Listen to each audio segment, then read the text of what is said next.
Sir, go ahead, please.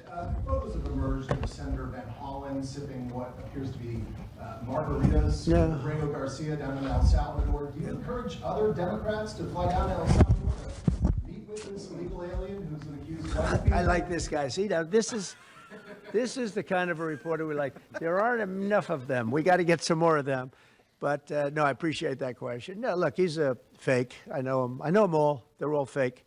And they have no interest in that prisoner. That prisoner's record is unbelievably bad. If you would go into the room, you might, if you would, Caroline, maybe go into the room and see if you can find that little slip. I wrote some things down. I don't know why you'd want to keep them, but I just, we got a little biography of him. Not a very innocent guy. Yeah, please. Mr. President, in the spirit of Easter Sunday. While we're on the subject, right? So you're talking about Abrego Garcia. Is that the one? Yeah. Is an illegal alien, MS-13 gang member and foreign terrorist. This comes out of the State Department and very legitimate sources. I mean, I assume I'm just giving you what they handed to me, but this was supposed to be certified stuff. In 2019, Garcia was issued a deportation order.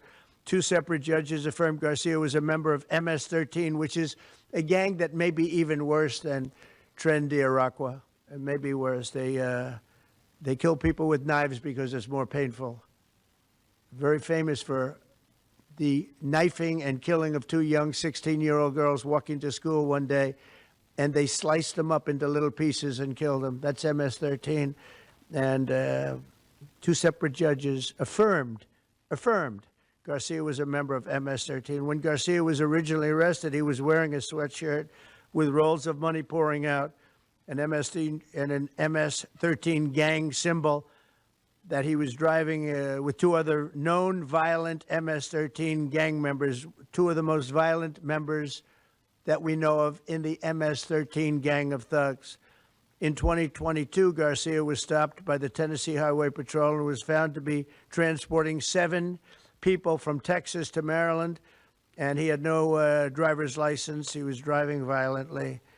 In 2020 and 2021, Garcia's wife filed for a protective order from him and said he was violent and abusive and really scary, including allegations that he punched and scratched her on the eye, left her bleeding after throwing her laptop on the floor at her, ripped her shirt, and ripped off her shorts.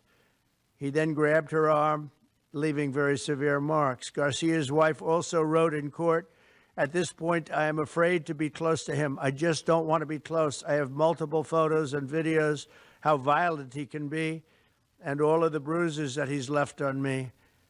She just couldn't get anywhere near him. This is the man that the Democrats are wanting us to fly back from El Salvador to be a happily ensconced member of the USA family.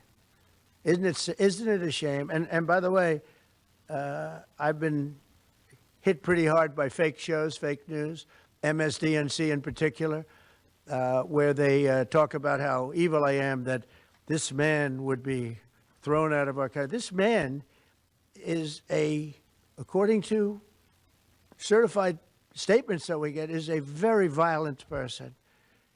And they want this man to be brought back into our country where he can be free and to stay as a happily Maryland, they call him the Maryland man. He's a Maryland father. No, this is a violent person. Who they don't talk about is that wonderful angel mom who lost her daughter, who had 5 beautiful children, and she was killed violently. And, she spoke, and she spoke unbelievably. I saw it. And the fake news didn't pick it up. She spoke. She was in tears. She's devastated. Her life is, essentially, she's told me her life is like over. But there was I think no stories. Isn't that true? No stories. 0 stories.